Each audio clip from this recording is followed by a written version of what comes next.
आप सुन रहे हैं आज तक रेडियो।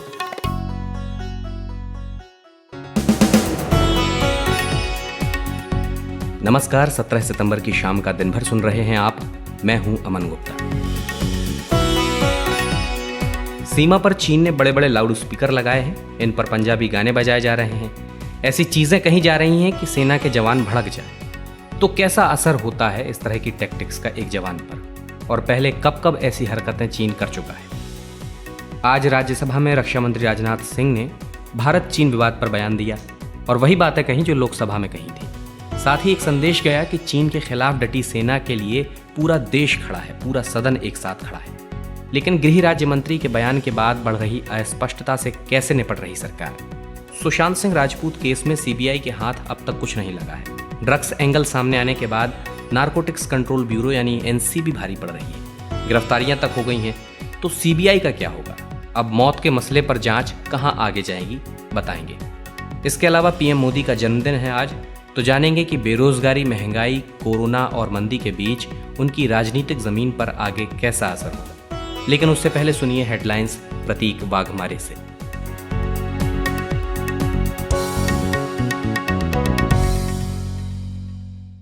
रक्षा मंत्री राजनाथ सिंह ने भारत चीन बॉर्डर पर हालात के बारे में राज्यसभा को जानकारी देते हुए कहा कि शांति बहाल करने के लिए कई समझौते किए गए। चीन औपचारिक सीमाओं को नहीं मानता, उसकी कथनी और करनी में फर्क है। चीनी अखबार ग्लोबल टाइम्स ने विदेश मंत्रालय के हवाले से लिखा कि चीन और भारत के बीच सीमा पर बने तनाव के लिए चीन जिम्मेदार नहीं है और यह भारत है जिसने पहले द्विपक्षीय समझौतों का उल्लंघन किया। नेपाल की सरकार ने एक बार फिर नक्शा विवाद छेड़ दिया। सरकार ने अपने देश के विवादित नक्शे को स्कूली पाठ्यक्रम में शामिल कर लिया है। इसके अलावा उत्तराखंड के कई इलाकों को नेपाल ने अपना बताया। देश भर में कोरोना मामलों का आंकड़ा 51 लाख के पार। कई शहरों में ऑक्सीजन सप्लाई की कमी बताई जा रही है, तो कुछ जगहों पर बेड की कमी की खबर है। भारतीय स्टेट बैंक के लोन मामले में कारोबारी अनिल अंबानी को राहत मिली है। सुप्रीम कोर्ट ने अनिल अंबानी के खिलाफ एसबीआई द्वारा व्यक्तिगत इंसॉल्वेंसी और बैंक्रप्सी प्रोसीडिंग्स पर स्टे हटाने की याचिका खारिज कर दी है। ड्रग्स मामले में रकुलप्रीत सिंह का नाम सामने आने के बाद उन्होंने दिल्ली हाईकोर्ट में एक याचिका दाखिल की। याचिका में रकुल ने दिल्ली हाईकोर्ट से कहा कि उनका मीडिया ट्रायल ना किया जाए। पूरी दुनिया वैक्सीन तलाशने में लगी है। इस बीच अमेरिकी राष्ट्रपति डोनाल्ड ट्रंप ने दावा किया कि अमेरिका सबसे पहले वैक्सीन बनाएगा। ट्रंप ने ऐलान किया कि अक्टूबर तक वैक्सीन को मंजूरी मिल जाएगी, जिसके बाद जनवरी से इसका उपयोग भी शुरू हो जाएगा। बीसीसीआई ने आईपीएल के दौरान सट्टेबाजी और अन्य भ्रष्ट गतिविधियों को रोकने के लिए ब्रिटेन स्थित कंपनी स्पोर्ट रडार के साथ करार किया है, जो अपनी धोखाधड़ी जांच प्रणाली के जरिए सेवाएं देगी। नमस्कार, मैं अमन गुप्ता हूं और आप शाम का न्यूज़ पॉडकास्ट दिन भर सुनना शुरू कर चुके हैं। चीनी सेना के सैन्य रणनीतिकार हुए हैं सुन जू। 6वीं शताब्दी ईसा पूर्व में लिखी गई उनकी बहुचर्चित किताब है आर्ट ऑफ वॉर। ये किताब अमेजन जैसी साइट्स पर भी आपको मिल जाएगी। इसमें सुन जू ने लिखा है कि सबसे अच्छा युद्ध कौशल वो होता है जो बिना लड़े ही जीत लिया जाए। उन्हीं की रणनीति पर काम करते हुए चीनी सेना और ग्लोबल टाइम्स जैसे कम्युनिस्ट पार्टी के मुखपत्र लद्दाख में भारतीय सैनिकों के खिलाफ पहले ही मनोवैज्ञानिक युद्ध छेड़े हुए हैं। और अब खबर आ रही है कि सीमा पर चीन ने बड़े बड़े लाउड स्पीकर लगाए हैं और उन पर पंजाबी गाने बजाए जा रहे हैं। ऐसी बातें बोली जा रही हैं कि जवान भड़क जाएं। तो इस तरह की टैक्टिक्स इस्तेमाल करने के पीछे वजह क्या है? जवानों की मनोदशा पर इसका कैसा असर हो सकता है? ये जाना मैंने लेफ्टिनेंट जनरल रामेश्वर यादव से। मैं आपको इसका थोड़ा सा आपके श्रोताओं को एक बैकग्राउंड देना चाहता हूँ। चाइना जो है वो इस वक्त एक हाइब्रिड वॉरफेयर कर रहा है हमारे साथ। हालांकि जो हम वॉरफेयर या लड़ाई की जो बात हम समझते हैं वो चीज एक्चुअली ऑन ग्राउंड वो फायरिंग वगैरह नहीं है। लेकिन हाइब्रिड वॉरफेयर के अंदर फुल फ्लैग वॉर के अलावा और भी कई पहलू हैं, जिनमें पहला है इंफॉर्मेशन वॉरफेयर, साइबर वॉरफेयर और साइकोलॉजिकल वॉरफेयर। अभी आपने देखा होगा कि चाइना ने एक नई कहानी शुरू कर दी है और उस कहानी के हिसाब से ये बताते हैं कि ये तो हिंदुस्तान है जिसने चीन की जमीन पर कब्जा कर लिया है और डिसएंगेजमेंट और डी एस्केलेशन करने की जो जिम्मेदारी है अभी इंडिया के ऊपर मुकर्रर होती है। उनके नेता ये बोल रहे हैं। ठीक है। दूसरा, उनका जो ग्लोबल टाइम्स अखबार है जो पूरी दुनिया में पढ़ा जाता है, वो क्या बात कर रहा है, वो एक साइकोलॉजिकल प्रेशर डाल रहा है। कहते हैं कि अगर हिंदुस्तान हमारी बात नहीं मानेगा तो 1962 में जितनी हमने उनकी तबाही करी थी उसके 5 गुना ज्यादा हम उनका नुकसान करेंगे। तो ये सारी चीजें जो है ये इंफॉर्मेशन वॉरफेयर और ये साइकोलॉजिकल वॉरफेयर के अंदर आती है। और अभी जो आपने बताया कि पेंगोंग त्सो लेक के पास जो हमारे जवान चीनी डिफेंसेस के सामने हैं, उनके बाद वो पंजाबी गाने लगा रहे हैं और लाउड स्पीकर से उनके ऊपर उनको बता रहे हैं। वो क्या बता रहे हैं कि ये आपके जो नेता है, आपके जो सीनियर ऑफिसर्स हैं, वो तो बड़े आराम से बैठे रहते हैं, लेकिन आपको देखिए सर्दी के इलाके में बाहर आउट इन द ओपन कोई रहने की जगह नहीं है और इतनी ज्यादा सर्दी है और आगे आने वाली वक्त में और सर्दी हो जाएगी, आपको यहाँ पे लाके छोड़ दिया है। ताकि वो चाहते हैं कि ये साम दाम और धन तेज वाली जो बात है वो बात कर रहे हैं। हमको एक बात समझनी चाहिए कि चीन इस वक्त बड़ी मुश्किल के अंदर, क्योंकि उनकी जो रणनीति थी वो अफसल हो गई है। क्योंकि 15 और 16 जून की रात में जो गलवान में उन्होंने हरकत करी वो उन्होंने मुंह की खाई। फिर 29 और 30 अगस्त के ऊपर हमने जाके जितनी हाइट्स है, डोमिनेटिंग हाइट्स पकड़ ली, तभी उनका पलड़ा जो है बहुत ही हमारा पलड़ा इस वक्त भारी है। और उनको ये नहीं समझ में आ रहा है अगर डिसएंगेज करें, डीएस्केलेशन करें, हम किस प्रकार से करें, क्योंकि there is a loss of face. और जब भी उनके नेता जो हैं जिन्होंने ये भी स्कीम बनाई थी कि हिंदुस्तान को इस प्रकार से डरा धमका के अपनी पॉलिटिकल जो बातें हैं उनसे मनवाएंगे, वो तो हो नहीं रहा है। तो अभी उनके ऊपर प्रेशर आ रहा है इनके मिलिट्री कमांडर्स के ऊपर, कुछ आप ऐसा करिए ताकि किसी इलाके पर हमारा कब्जा हो जाए और या फिर इनके जवानों के अंदर आप फूट डाल दीजिए। तो ये दूसरी जो चीज मैं बताई कि जवानों के अंदर फूट डालने वाली बात है कि ये जो गाने गाए जा रहे हैं वो हमारे जवान हैं, कुछ यंग सोल्जर्स हैं, हो सकता है कोई इनकी बातों में आ जाए, उनसे दोस्ती बना ले और किसी प्रकार की ऐसी हरकत कर दे जिसकी वजह से एंटी नेशनल को उनके अंदर भावना भर दी जाए। तो ये जो है ये साइकोलॉजिकल वॉरफेयर चल रहा है इस वक्त। और हमारे जो जवान है वो काफी ट्रेंड है इन चीजों के लिए। रामेश्वर जी, क्या इस तरह की अजीबोगरीब हरकतें चीन की ओर से पहले भी होती रही हैं? देखिए, तो बड़ा सभी को मालूम है कि 1962 के अंदर जब ये आए थे हमारी सीमा के ऊपर कि ये बड़ा बोलते थे हिंदी चीनी भाई भाई, ये जमीन हमारा है, तुम यहाँ से निकल जाओ।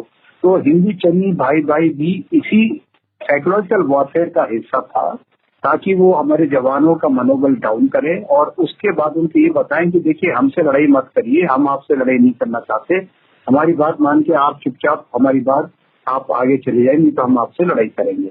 वही चीज ये दोबारा कर रहे हैं। आपको एक चीज और मैं बताना चाहता हूँ, जब मैं यंग ऑफिसर था 75-76 की बात है, मैं चाइना बॉर्डर के ऊपर तैनात था एक किसी स्थान के ऊपर, तो इनकी पेट्रोल जो सामने आती थी वो दिन के वक्त आते थे, हमारे पोस्ट जो थी उसके सामने जाके वो बैठते थे आराम से, वहां पे अपनी चाय बनाते थे, वहां पे गाने गाते थे और उसके बाद जाने से पहले जैसे नमकीन का कोई पैकेट है या बिस्किट का कोई पैकेट है जिसे मेड इन चाइना लिखा रहता था वो छोड़ के चले जाते थे। इस बात को जाहिर करने के लिए कि ये इलाका उनका है। तो ये सारी चीजें साइकोलॉजिकल वॉरफेयर के अंदर आती हैं, लेकिन हमारे जो जवान है इस बात को अच्छी तरह से समझते हैं। और हमारे जो नेतागण हैं, देखिए प्राइम मिनिस्टर जी आए, जवानों से आके मिले, हमारे डिफेंस मिनिस्टर साहब आए, भू जवानों से आके मिले, हमारे CDS, army chief, air chief जवानों से आके सबसे आगे तक जाके उनको मिलके गए। तो और साथ में जितने भी हमारे जूनियर ऑफिसर्स हैं, जूनियर लीडरशिप जो है, जिस हालात के अंदर जवान रहते हैं, ट्रेंचेस के अंदर और या बंकर्स के अंदर, उन्हीं के साथ रहते हैं, उन्हीं के साथ उसी लंगर से खाना खाते हैं, तो वो एक दूसरे के साथी होते हैं। तो अगर ये चाइना ये समझता है कि हमारे जवानों को इस प्रकार की बातें करके उनके अंदर फूट डाल दे, तो वो बहुत उनको समझ नहीं है इंडियन आर्मी के बारे में। हमारे जवान का जो मोटिवेशन है वो बहुत हाई है और वो ये समझते हैं कि चीन बहुत चालाक कंट्री है और जो ये जो हरकत कर रहे हैं, मैं ये समझता हूँ एक प्रकार का बैटल इंडिकेशन हो सकता है। इस प्रकार की हरकत करके हमारे जो सीनियर ऑफिसर्स है, हमारे जो प्लानर्स हैं और हमारे जो जवान है, उनका ध्यान इस पेंगोंग से लेक के किनारे के ऊपर डाल दें और वो हर जगह कहीं और पे और जाके करें। तो इस प्रकार की भी चीजें हो सकती है। और ये तो बात मालूम है कि करीब अभी जो समय है चीन के पास कुछ करने का, इससे पहले कि वो पोजीशन ऑफ स्ट्रेंथ में आए, वो सिर्फ 1.5 महीना बाकी है। देखिए अभी मिड सितंबर है, अंत एंड नवंबर तक का टाइम है, यहाँ पे कुछ कर सकते हैं। सो देयर आर अंदर लॉट ऑफ प्रेशर, और इसके अंदर वो जो भी साम दाम गन वेल उनको समझ में आता है वो सारी वो टैक्टिक्स कर रहे हैं। ये थे लेफ्टिनेंट जनरल रामेश्वर यादव। आज तक रेडियो aajtak.in/radio ये हमारा पता है, लेकिन हम आपके पसंदीदा ऑडियो प्लेटफॉर्म्स पर भी हैं। Google podcast, Apple podcast, Spotify, Jio Saavn जैसे ठिकानों पर भी आप हमें सुन सकते हैं। और अगर YouTube आपकी पसंदीदा जगह है तो वहां पर भी हमें सब्सक्राइब कीजिए। आज तक रेडियो, सुनता है सारा जहां। मुझे एक गाने की कुछ लाइनें याद आ रही हैं। कन्फ्यूजन ही कन्फ्यूजन है, सॉल्यूशन कुछ पता नहीं। आमिर खान की फिल्म थी 3 इडियट्स, उसका एक गाना था ऑल इज वेल, उसकी लाइनें हैं ये। लेकिन हाँ, सीमा पर सब वेल तो नहीं है। देश में सरकार के ही बयानों को लेकर ज़बरदस्त कन्फ्यूजन है। राजनाथ सिंह जो रक्षा मंत्री हैं, उन्होंने कहा कि चीनी सेना ने 38,000 स्क्वायर किलोमीटर की ज़मीन पर अवैध कब्जा कर रखा है। लोकसभा में भी यही बातें कही थीं, आज राज्यसभा में फिर यही बातें दोहराईं। कल गृह राज्य मंत्री नित्यानंद राय ने कहा था कि बीते 6 महीने में चीनी सीमा पर कोई घुसपैठ नहीं हुई। तो क्या चीन का भारतीय सीमा में होना घुसपैठ नहीं माना जाएगा? अगर माना जाएगा तो इतनी अस्पष्टता क्यों है? इस पर हम कल के प्रोग्राम में बात कर ही चुके हैं। आज इससे आगे की बात कर रहे हैं कि इस तरह के बयानों से जो छवि जा रही है सरकार की, कि सरकार में एक मत नहीं है, तो इससे कैसे डील किया जा रहा है? यही सवाल मैंने आज तक रेडियो के संवाददाता हिमांशु मिश्रा से पूछा। वे बीजेपी कवर करते हैं। देखिए, बिल्कुल जिस तरीके की आप बता रहे हैं, गृह मंत्रालय की तरफ से नित्यानंद राय ने एक अलग बयान दिया है, रक्षा मंत्री राजनाथ सिंह ने जो बयान दिया है वो अलग है। दोनों बयान अलग अलग हैं, लेकिन एक चीज जरूर है कि सरकार में किसी भी तरीके का कोई विरोधाभास आपस में नहीं है। 2 मंत्रालय है और ये कहा गया है कि घुसने की कोशिश की गई चीन की तरफ से भारतीय सीमा तक, उनको वहां से खदेड़ दिया गया, वापस कर दिया गया, ये है। और दूसरी तरफ राजनाथ सिंह कह रहे हैं कि 1 इंच जमीन भी चाइना के कब्जे में नहीं है। तो अगर हम दोनों को देखें तो शब्दों का कुछ हेरफेर हो सकता है, लेकिन इतना तय है कि सरकार के अंदर अभी कोई मतभेद नहीं है और सरकार पूरी तरीके से एक ही बात कह रही है कि चीन ने पिछले 6 महीनों के अंदर कई बार कोशिश की है कि भारतीय सीमा में घुसे और वहां पर भारतीय जो सीमा पर भूमि है उसको कब्जाया जा सके, लेकिन इस कोशिशों को चीन की कई बार भारतीय सेना ने नाकाम किया है। हिमांशु जी, सरकार तो सामंजस्य से चलती है और जब सरकार में 2 विभाग अलग अलग तरीके की बातें कर रहे हैं तो सरकार के कामकाज पे इसका कैसा असर पड़ता है? देखिए, एक चीज जरूर है कि अगर इतना बड़ा मुद्दा है एलएसी और उसको लेकर सरकार के 2 बड़े मंत्रालय अलग अलग बयान देते हैं तो सरकार के काम करने पे सवाल जो है उठाने का मौका विपक्ष को मिल जाता है। और इसीलिए सरकार के 2 मंत्रालयों के अगर बयान अलग अलग हैं तो ये सोचने वाली बात है कि ऐसा क्यों हो रहा है, क्योंकि अगर इस तरीके से बयान जो है एक दूसरे के विपरीत होंगे तो ना सिर्फ विपक्ष को मौका मिलेगा बल्कि चीन भी ये हमेशा भारत सरकार पे आरोप लगाता रहेगा कि सारी गलती जो है भारत सरकार की है। और इसीलिए सरकार अच्छा रहेगा कि कोऑर्डिनेशन जो है दोनों मंत्रालयों में बेहतर हो, क्योंकि दोनों बहुत अहम मंत्रालय हैं और दोनों जो है सरकार एक इंटरनल सिक्योरिटी को देखता है और एक बॉर्डर एरिया पे देखता है। और इसीलिए ये कहा जाता है कि सरकार के अगर मंत्रालयों के अलग अलग बयान आएंगे किसी एक ही मुद्दे पर तो सरकार के लिए मुसीबतें आने वाले समय में खड़ी हो सकती है। ये थे आज तक रेडियो के संवाददाता हिमांशु मिश्रा। फिल्म अभिनेता सुशांत सिंह राजपूत की मौत के मामले में केंद्रीय जांच ब्यूरो की जांच जारी है। सुप्रीम कोर्ट ने 19 अगस्त को सुशांत केस की जांच सीबीआई को सौंपी थी। अब तक मामले की जांच के लिए एक एसआईटी टीम बनाई गई थी। टीम में एसपी नूपुर प्रसाद, डीएसपी अनिल यादव समेत कुल 5 अधिकारी शामिल थे। सीबीआई की ये स्पेशल इन्वेस्टिगेशन टीम दिल्ली वापस आ गई है और अभी तक सुशांत सिंह राजपूत की मौत आत्महत्या थी या हत्या, इसको लेकर सीबीआई किसी अंतिम निर्णय पर नहीं पहुंच सकी है। वहीं एनसीबी यानी नारकोटिक्स कंट्रोल ब्यूरो ड्रग्स मामला सामने आने के बाद धड़ाधड़ पूछताछ में लगा है। आरोपियों को जेल के पीछे तक पहुंचा दिया गया है। तो देखा जाए अब इस पूरे केस में ड्रग्स का मामला हावी होता जा रहा है। एनसीबी फ्रंट में आ गई है। ऐसे में सीबीआई का क्या होगा? यही पूछा मैंने आज तक रेडियो की क्राइम टीम के एडिटर शम्स ताहिर खान से।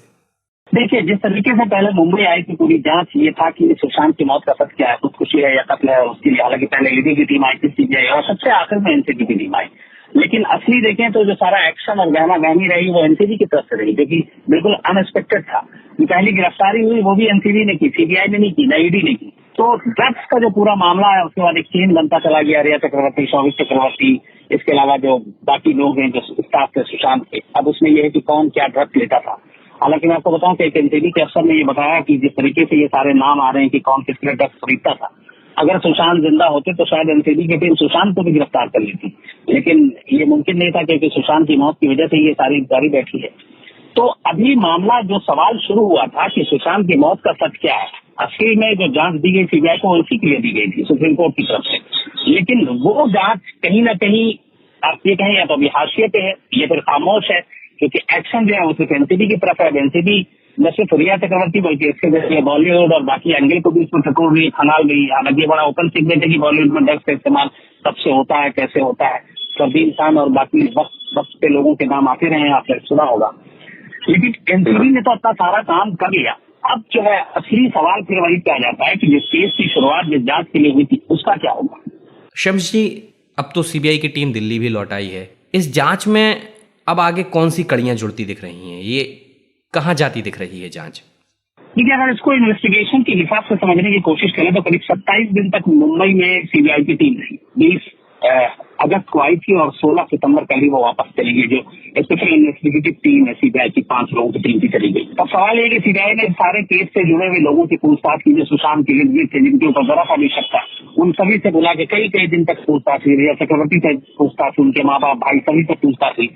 जो घर के स्टाफ से विटनेस थे उनसे पूछताछ हुई, लेकिन कोई गिरफ्तारी अभी तक नहीं हुई। अब सीबीआई की टीम वापस लौट गई, तो सवाल ये है कि अब इस केस का क्या होगा। तो सीबीआई ने अपना काम तो कर लिया, अब असल में सुशांत की मौत का सच क्या है ये जानने के लिए सीबीआई पूरी तरह से डिपेंडेंट है एम्स की फॉरेंसिक टीम पर, जिन्होंने की सुशांत के पोस्टमार्टम और विसरा रिपोर्ट की फिर से जांच की है। पोस्टमार्टम रिपोर्ट तो वही है, लेकिन विसरा की फिर उन्होंने एम्स की फॉरेंसिक लैब में जांच की है, क्योंकि बहुत सारे सैंपल बचे हुए थे उसके जरिए। अब एम्स की फॉरेंसिक टीम अपनी क्या राय देती है सबसे इस पूरे केस में। अब सीबीआई हटाइए, ईडी हटाइए, एनसीबी हटाइए, असली जो नतीजा है वो अब फॉरेंसिक एक्सपर्ट के हाथ में है। वो ये देख के बताएंगे कि विसरा और पोस्टमार्टम रिपोर्ट, विसरा के जरिए ये पता चलेगा कि क्या सुशांत को जहर दिया गया था, हाँ या ना। क्योंकि वैसे भी विसरा में जो है एक आदमी के शरीर से करीब 8 किलो के करीब वेट के बराबर उसके जो अंदरूनी हिस्से होते हैं शरीर के, 2 हिस्से होते हैं, बाहर के एक अंदर के, जिसमें कि न सिर्फ ब्लड होता है बल्कि आंत, छोटी आंत, दिल, लीवर, लंग्स, इन सारी चीजों के छोटे छोटे टुकड़े सैंपल के तौर पे लिए जाते हैं और इनके जरिए एक मरने वाले की वजह और पॉइजन उनको पता किया जाता है। इन सारी चीजों को नमक के घोल में रखा जाता है और सबसे बड़ी बात यह कि चूंकि जहर कई तरह के होते हैं, इसलिए इसका रिपोर्ट आने में हमेशा वक्त लगता है। कई बार जहर शरीर के अंदर अपने आप भी बन जाते हैं, किसी ने दिया नहीं होता है। कई बार ड्रग्स और दूसरी चीजों की ओवरडोज और कॉकटेल भी बन जाती है। असल में ये देखा है कि जहर की मात्रा कितनी होती है, ये सबसे इम्पोर्टेंट होता है। मात्रा के हिसाब से ही यह तय होता है कि सामने वाले को जहर जानबूझ के दिया गया या वो गलती से जहर बन गया। एक वो रिपोर्ट पोस्टमार्टम रिपोर्ट में चूंकि सुशांत की लाश है, लेकिन पोस्टमार्टम रिपोर्ट है डॉक्टर की, पोस्टमार्टम की जो पिक्चर है, तस्वीरें हैं, जो मेरी अपनी जानकारी है, उनकी टीम ने लगभग अपनी राय कायम कर ली अपनी। उन्होंने ज्यादा फोकस इस बात पर रखा कि सुशांत के गले पे जो मार्क थे, लिगेचर मार्क थे, वो क्या फंदा कसने से खुद हो सकता है, वो एंटीमॉर्टम है या पोस्टमार्टम है। इन सारी चीजों की उन्होंने अपनी ओपिनियन कायम कर ली है। लेकिन इसको अब वो जो डमी ट्रायल हुआ था और जो स्कीम रिक्रिएट किया गया था, उन दोनों से मिलाया जाएगा और उसके लिए सीबीआई की जो एसआईटी की टीम यहाँ पे दिल्ली लौटी है, उनके साथ फॉरेंसिक टीम बैठेगी नेक्स्ट वीक और शायद उसी वक्त ये रिपोर्ट देगी और उस दिन ये क्लियर होगा कि सुशांत की मौत खुदकुशी है या फिर कत्ल है। लेकिन कुल मिलाकर अब ये सारा जो फैसला है ये इस वक्त एम्स की फॉरेंसिक टीम के हाथ में है।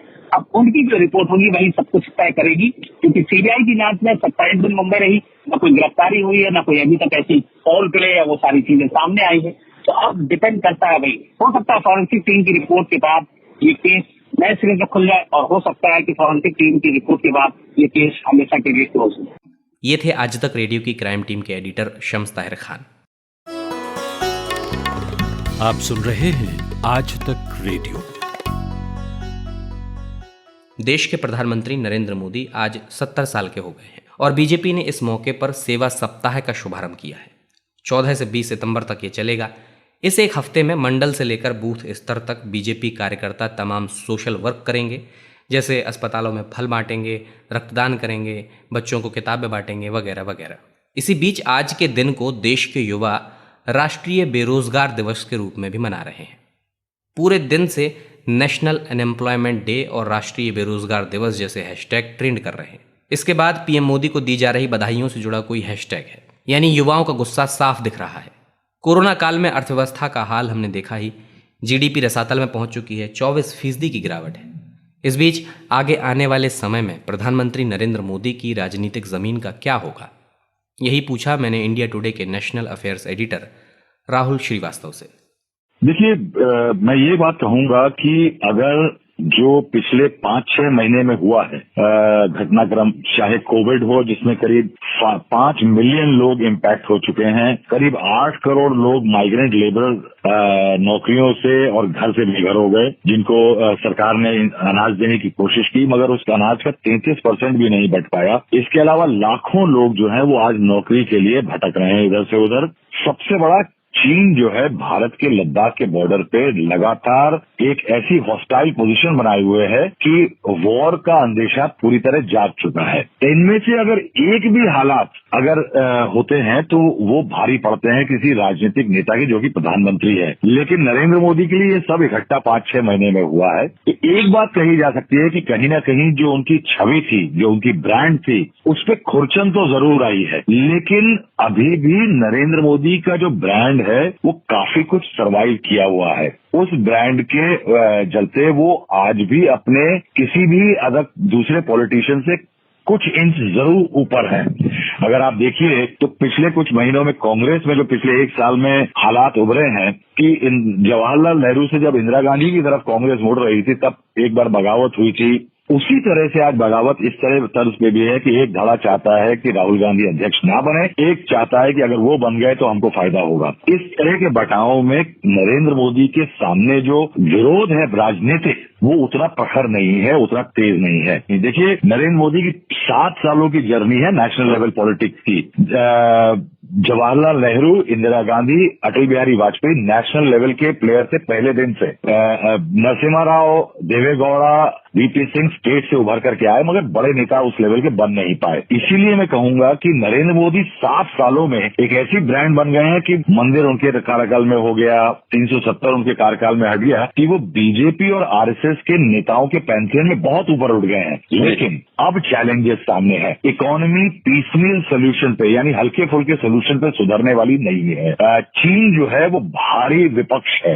चीन के साथ वॉर या कोई भी टकराव महंगा सौदा साबित हो सकता है। बेरोजगारी की जो इंतहा है वो भाषण और स्लोगन से नहीं निपटेगी। इसको देखते हुए ये बात कही जा सकती है कि ऐसा समय नरेंद्र मोदी के सामने है कि उनको बहुत टेंजिबल, कामगार, कारगर सोल्यूशन सामने करने होंगे और इन सोल्यूशंस के ऊपर आकर मोदी निकलते हैं तो उनकी पॉलिटिक्स और चमकेगी। बिल्कुल, लेकिन अगर नहीं कर पाते हैं तो मुश्किल होगी। राहुल जी, विपक्ष एकजुट नहीं है, विकल्प की कमी है, माना, लेकिन इन सब के बावजूद राज्य स्तर पर मोदी की लोकप्रियता कम हुई है। एंटी-सीए प्रोटेस्ट और दिल्ली दंगों की वजह से दिल्ली की सत्ता हाथ से निकल गई, महाराष्ट्र में शिवसेना छटक गई, वहां सरकार चली गई, राजस्थान में पूरी कोशिश थी कि उलटफेर हो जाए, नहीं हो सका। तो राज्य स्तर पर देखा जाए तो मोहभंग तो हुआ है। क्या आपको नहीं लगता कि आने वाले समय में केंद्रीय स्तर पर भी मोदी सरकार के लिए स्थिति डमाडोल हो सकती है? देखिए, इसमें एक बहुत क्लियर क्राइसिस दिख रही है। पिछले कुछ सालों में नरेंद्र मोदी का कद जो बढ़ा है वो बीजेपी के कद बढ़ने की स्पीड से बहुत ज्यादा है। एक टाइम पे नरेंद्र मोदी बीजेपी की सेंटर स्टेज पे थे, अब वो स्टेज खुद हो गए हैं। ऐसे में एक चीज आप देखिए कि जो राज्य लेवल पे जो सेकेंड रन की लीडरशिप राज्य स्तर पे नेतृत्व है बीजेपी का, वो कहीं बहुत ज्यादा पनप नहीं पा रहा या बहुत सक्षम नहीं रहा। इस कारण से आप देखिए कि राज्यों में सेटबैक होता है नरेंद्र मोदी को। राजस्थान में सरकार जाती है, मध्य प्रदेश में सरकार जाती है, लेकिन इन्हीं राज्यों में दोबारा लोकसभा लेवल पे बीजेपी जीत आती है क्योंकि वहां नरेंद्र मोदी है। ये नरेंद्र मोदी के लिए खतरे की चेतावनी है। दूसरा, अगर आप देखें तो नरेंद्र मोदी का जो ब्रांड है वो साउथ जैसे एरिया में बहुत ज्यादा पॉपुलर नहीं है। दूसरा, मेजॉरिटी के वर्ग के अलावा माइनॉरिटीज हों, जैसे मुस्लिम्स हैं, उसमें वो कहीं भी अपने लिए नई जमीन खोज नहीं पा रहे हैं। ये जो चीजें हैं ये कहीं ना कहीं नरेंद्र मोदी के दायरे को संकुचित करती हैं। और अगर आगे बढ़ना है तो नरेंद्र मोदी को अपना दायरा बढ़ाना होगा, अपने पार्टी के नेतृत्व को पनपाना होगा, जिससे कि वो अकेले लड़ाई में न लड़े। आज की तारीख में लगता है कि नरेंद्र मोदी हैं तो वो बीजेपी जीत रही है, लेकिन बीजेपी एक वेल ऑयल्ड मशीनरी रही है जिसने बहुत बड़े बड़े नेता पूरे राज्य में, देश में दिए हैं। एक टाइम में आप देखिए रमन सिंह, शिवराज सिंह चौहान, वसुंधरा राजे और तमाम नेता हुआ करते थे, अर्जुन मुंडा। आप देखिए स्टेट में बीजेपी कमजोर पड़ रही है। ये थे इंडिया टुडे के national affairs editor Rahul Shrivastava. Aaj Tak radio पर इवनिंग न्यूज एनालिसिस दिन भर में इतना ही। इसकी साउंड मिक्सिंग की थी कपिल देव सिंह ने। हम लोग घर से काम कर रहे हैं जब से लॉकडाउन शुरू हुआ है, और घर पर तो आप जानते ही हैं कि स्टूडियोज नहीं होते हैं, इसलिए कई बार ऑडियो की क्वालिटी बहुत अच्छी नहीं मिल पाती। तो वहाँ सचिन द्विवेदी, कपिल देव सिंह जैसे हमारे साउंड के तमाम साथी हैं जो उसे बेहतर बनाते हैं। अगर आपका कोई भी सलाह मशवरा है जो हमें देना चाहते हैं, कार्यक्रम का फीडबैक देना चाहते हैं, तो हमें ईमेल कीजिए। ईमेल का पता है radio@aajtak.com। सोशल मीडिया पर हमें फॉलो कर लीजिए। Facebook, Twitter, Instagram, Telegram, YouTube, सब जगह हम आज तक रेडियो के नाम से मौजूद हैं। आप सर्च बार में डाल के आज तक रेडियो खोजिएगा, आपको ज़रूर मिल जाएंगे हम। तो वहाँ पर भी आप अपनी टिप्पणियाँ दर्ज करा सकते हैं। अब अमन गुप्ता को इजाज़त दीजिए। नमस्कार।